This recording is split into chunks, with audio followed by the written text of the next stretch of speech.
Part 5, Letters from the Rat and Assorted Reminiscences.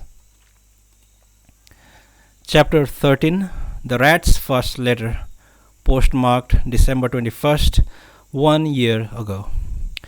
So, how's everything? Seems like an awful long time since I saw you last. How many years is it now? What year was it? I think I've gradually lost my sense of time. It's like there's this impossible flat blackboard flapping about over my head, and I can't count above 3. You'll have to excuse me, but why don't you do the counting? I skipped town without telling anybody, and maybe you had your share of troubles because of it. Or maybe you were upset at me for living without a word to you. You know, I meant to set things straight with you with any number of times, but I just couldn't. I wrote a lot of letters and tore them all up. It should have been obvious, but there was no way I could explain to others what I couldn't even explain to myself. I guess I've never been good at writing letters. Everything comes backwards. I use exactly the wrong words. If that isn't bad enough, writing letters makes me more confused, and because I have no sense of humor, I get all discouraged with myself. Generally, people who are good at writing letters have no need to write letters. They've got plenty of life to lead their inside their own context. This, of course, is only my opinion. Maybe it's impossible to live out a life in context. It's terribly cold now, and my hands are numb. It's like they aren't my own hands. My brains, they aren't like my own brains either.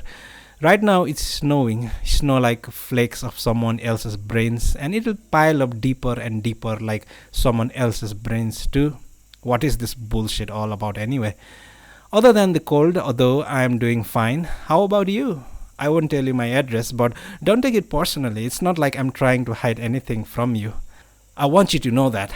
This is, you see, a delicate question for me. It's just this feeling I've got that if I told you my address in that instant, something inside me would change. I cannot put it very well. It seems to me, though, that you always understand very well what I can't say very well. Trouble is I end up being even worse at saying things well. It's got to be an inborn fault. Naturally, everyone's got faults.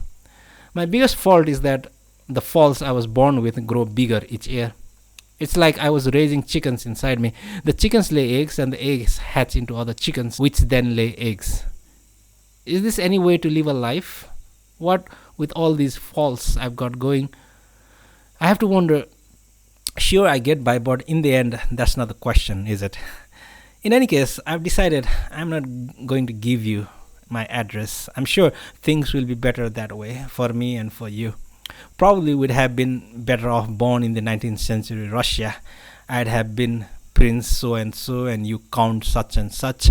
We'd go hunting together, fight, be rivals in love, have our metaphysical complaints, drink beer, watching the sunset from the shores of the Black Sea. In our later years, the two of us would be implicated in something or other rebellion and exiled to Siberia, where we'd die. Brilliant, don't you think? Me, if I'd been born in the 19th century, I'm sure I could have written better novels. Maybe not your Dostoevsky, but known second-rate novelist. And what would you have been doing? Maybe you'd only have been Count such and such straight through.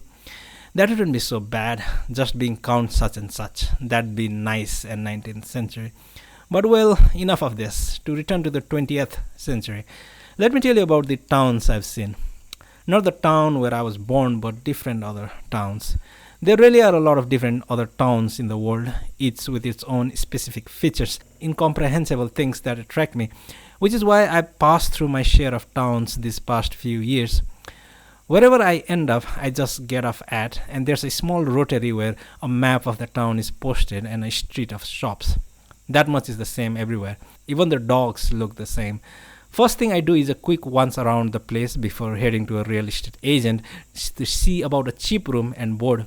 Sure, I'm an outsider and nobody in a small town will trust me right off, but as you know, I can be decent enough if I put half a mind to it. Give me 15 minutes and I can generally get on good terms with most people. That much accomplished, I've found out where I can fit in and all sorts of information about the town. Next, I'd look for work. This also begins with getting on good terms with a lot of different people. I'm sure this would be a calm down for someone like you, and believe me, I've seen enough calm downs to last me, because you're only going to stick around for 4 months anyway. But there's nothing hard about getting on good terms with people. You find the local watering hole where all the kids hang out. Every town has one. It's like the town navel. You become a regular customer, meet people, get an introduction for some work. Of course, you come up with some likely name and life story. So that by now I've got a string of names and identities like you wouldn't believe. At times I forget what I was like originally. In the work department, I've done all kinds of jobs. Most have been boring, but still I enjoy the work. Most often it's been at a gasoline station. Next is tending some rinky-dink bar. I've minded shop at bookstores, even worked at a radio station.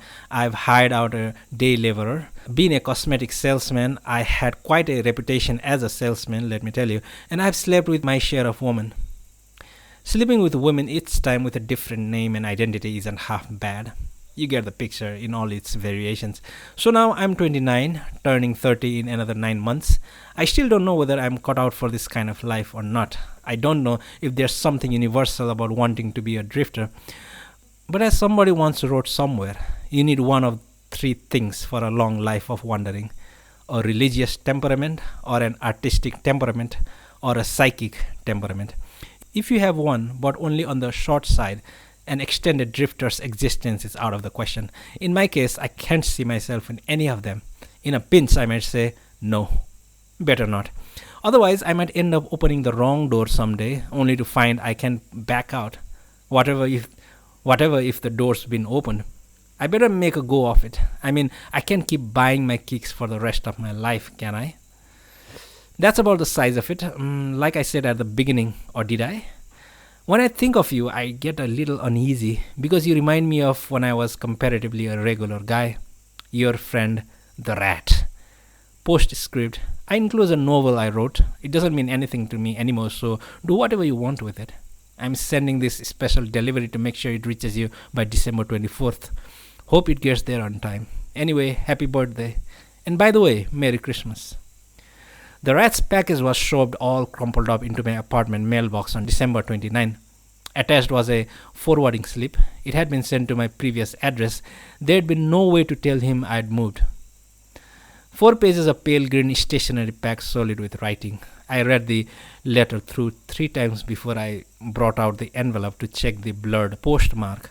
It was a place I'd never heard of. I got the atlas down from my bookshelf and looked the place up. The rat's words had reached me from a small town on a northern tip of Honshu, smack in the middle of Aomori Prefecture. According to my book of train schedules, about an hour from the city of Aomori. 5 trains stopped every day, 2 in the morning, 1 at noon, 2 in the evening. I'd been to Aomori several times in December. Fidget, the traffic signals freeze. I showed the letter to my wife at the time, that is. All she could say was, poor guy. What she probably meant was, you poor guys. Hell, it makes no difference now. I tossed the novel, around 200 pages, into my desk drawer without bothering to read the title. I don't know why, I just didn't feel like reading it. The letter was enough. I pulled a chair up in front of the heater and smoked 3 cigarettes. The rat's next letter came in May the following year.